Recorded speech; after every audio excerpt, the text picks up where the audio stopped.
The city of Miami is starting to feel the loss of more than 100 manufacturing jobs at a major employer, Blitz USA. Soon, consumers will also feel the impact of the company's demise as those familiar red plastic gas cans the company produced disappear. ONR's Liz Exon was in Miami as employees said goodbye for the last time. A billboard in the heart of Miami expresses the city's sentiments about Blitz USA. Blitz manufactured 75% of the portable plastic gas cans sold in the United States. It closed its doors at the end of July. There you go. Hey, okay. How many years has it been? 38. 38 years. Yeah.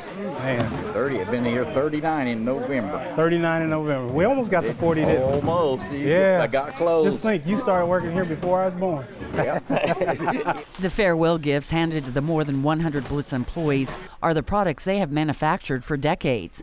During a goodbye luncheon at the company, the newly unemployed workers signed their autographs on T-shirts which say "Stop Gas Fires." It's a warning the company has always emphasized. The plastic gas cans are imprinted with warnings: caution, keep away from heat.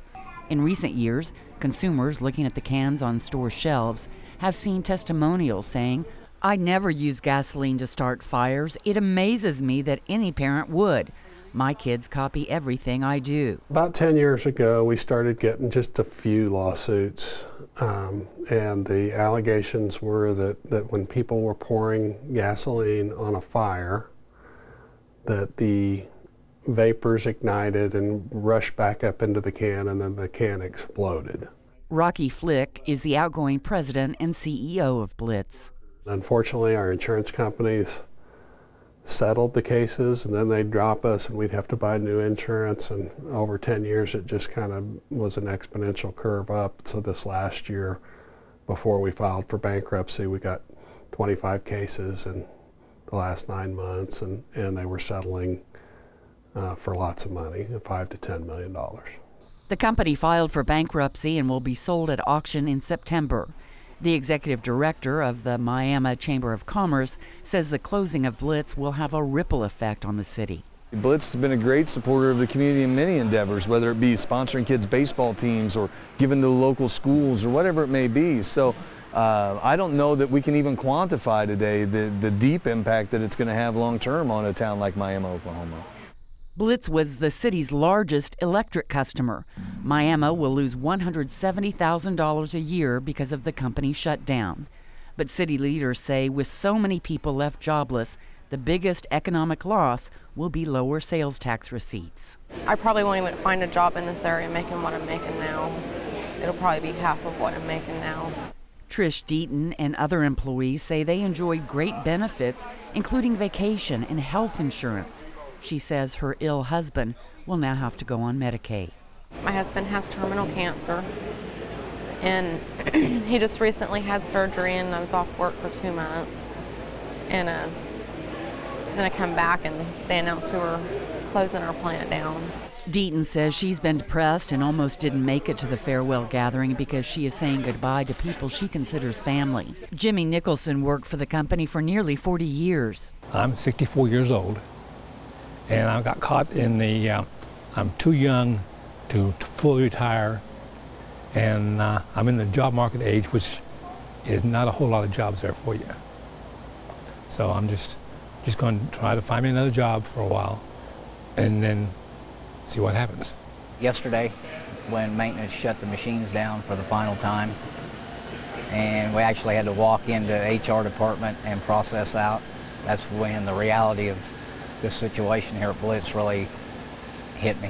Kip Fintrust and other employees enjoyed good salaries, including benefits. Flick says salaries range from $25 an hour to $150,000 a year for 35 executives. These are the kinds of jobs that America used to have a lot of, and most of them have already gone offshore. So finding manufacturing jobs that, good value creating jobs is harder and harder in this country.